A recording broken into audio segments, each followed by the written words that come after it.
De este espacio seguimos conversando con el doctor Carlos Raúl Hernández. También otros acontecimientos en el continente latinoamericano han llamado la atención.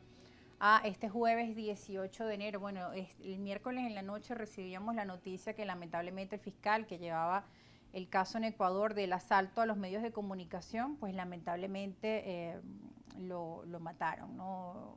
Es delicada la situación que vive este país suramericano, Carlos Raúl. Bueno, pero ya se está recuperando el control por parte de la fuerza pública. Ahora, eso, por cierto, desgraciadamente no han surgido las verdaderas entretelas de lo que está pasando ahí. Porque pareciera que es simplemente una rebelión amponil. Y resulta que no es solo eso. Aparte de que están metidas las bandas organizadas de delincuentes, de narcotraficantes, hay también una presencia muy fuerte de los disidentes de la FARC. Eso también lo mencionaba el presidente de Ecuador. Ajá, sí, pero a eso no se le ha dado importancia. 3 grupos importantísimos de la disidencia armada de la FARC de Colombia están metidos de cabeza en ese conflicto. De cabeza, por ejemplo, están las autodefensas gaitanistas. Están ahí. El Frente Uriel Rondón. O sea, todos los que se despegaron en el momento de la pacificación, se despegaron de la FARC, están ahí metidos en ese conflicto. Y vieron la oportunidad de hacer una especie de asalto leninista al poder, porque eso fue lo que ocurrió cuando se fugaron estos dos, Lobo y el otro, el jefe del otro gang, que se fugaron, que el gobierno no sabe ni siquiera todavía dónde están. Incluso me reí mucho porque en estos días decía el gobierno que no sabía si el tipo se había fugado o no, que a lo mejor estaba escondido en la prisión. Wow. Imagínate tú. La inteligencia militar y las labores que se pueden hacer. Entonces, él decía que aceptaba ayuda de Estados Unidos, ahora, lo también que ocurrió de El Salvador. ¿Qué opinas tú? ¿Qué dices tú? El tema de la ayuda de El Salvador, ¿crees que, por ejemplo, políticas como las que ha Bueno, implementado lo que pasa Bukele aquí se lleven a Ecuador? Es que esto fortalece a Bukele. Ese tipo de políticas. Claro, porque Bukele ha demostrado en su esquema autoritario de déspota bienhechor, él ha demostrado que sí se puede derrotar a la delincuencia. Bueno, porque es la historia de los dos países claro, y deja parecida. preguntas. Bueno, ¿y qué pasaba antes? ¿No había voluntad política para derrotar a los grupos criminales? Ya te voy a decir, es que ahí hay una coincidencia muy grande. Que, por cierto, los venezolanos nos salvamos de esa, ¿no?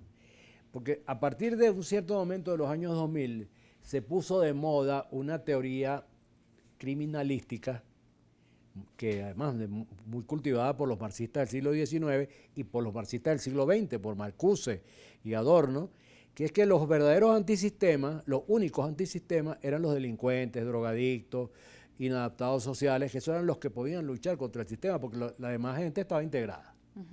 Bueno, ¿qué pasa? Que allá, cuando Correa empezó a practicar una tesis que fue la de que los malandros no eran tan malandros, sino que eran buenandros. Y entonces que había que tener una relación con ellos buena y que para que se incorporaran pacíficamente a la vida social y empezaron a darles poder, becas, alimentación, subsidios para que vivieran. Y eso fue creando un monstruo y cuando falló la ayuda, eso ocurrió también en El Salvador. Sí. Que los gobiernos socialistas de la guerrilla salvadoreña también se aliaron con los delincuentes y los estuvieron manteniendo. Y cuando hay un cambio en el cuadro y no pueden seguirlos manteniendo por la crisis económica, pues entonces resulta que los tipos están a un tris de levantarse, que fue lo que ocurrieron aquí, aprovechando la fuga de este par de personajes, entre ellos Lobo. Bueno, y eso agarró a la policía, superó las capacidades de la policía. A tal extremo, la superó que el presidente Noboa tuvo que aplicar un estado de emergencia para sacar las tropas, las Fuerzas Armadas a la calle. Sí. Porque si no, los malandros y los guerrilleros colombianos y todo eso tranquilamente podían derrocar el Estado. Y lo mismo estaba pasando en El Salvador. Salvador llegó a tener una cifra de muertes absolutamente insólita, nunca vista.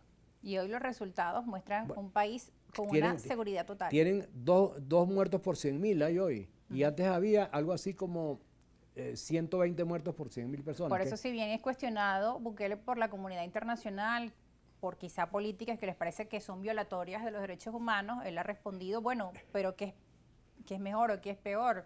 Porque estas personas simplemente estaban azotando a la población salvadoreña y hoy la población en su gran mayoría aplaude las medidas de Bukele, tiene gran aprobación. Bueno, y por cierto, en Venezuela menos mal que aquí el gobierno le salió, hace 4 o 5 años atrás, le salió al frente a la delincuencia y todas las ONG protestaron. Pero muy bueno, porque si no, fíjate tú lo que tuvo que hacer el gobierno el año pasado con las cárceles, previendo lo que ocurrió precisamente en Guayaquil. O sea, las cárceles se han convertido en centros de comando y el gobierno actuó. Sí. Bueno, pero eso está muy bien. Ahora, lo que te digo es que Bukele está haciendo eso, le da unos resultados excelentes, va a ser reelecto con 80% de los votos, pero a mí me gusta más el modelo el modelo uruguayo. Los uruguayos hicieron exactamente lo mismo, acabaron con la delincuencia, pero por la vía de generar trabajo, empleo, respeto al Estado de Derecho, a las instituciones, sin caudillismo, sin este señor que Bukele, yo repito, yo aplaudo que haya acabado con la delincuencia, pero Bukele lo que quiere convertirse es un dictador perpetuo en El Salvador. Bueno, ¿y cómo lo hicieron y cómo lo estaban haciendo los chilenos? Hasta que llegó este tipo, el presidente que tienen ahí. Bueno, el país estaba exactamente por el mismo camino. Entonces yo digo, muy bien, Bukele, hay que reconocer que lo hizo, pero se puede hacer por medios civilizados, no tiene que ser por medio de la fuerza. Bueno, y hay países que lo han hecho, y Lula lo está haciendo. El Salvador, un país que tiene elecciones este año, también las tendrá Venezuela, las tendrá México, muchos países este año 2024.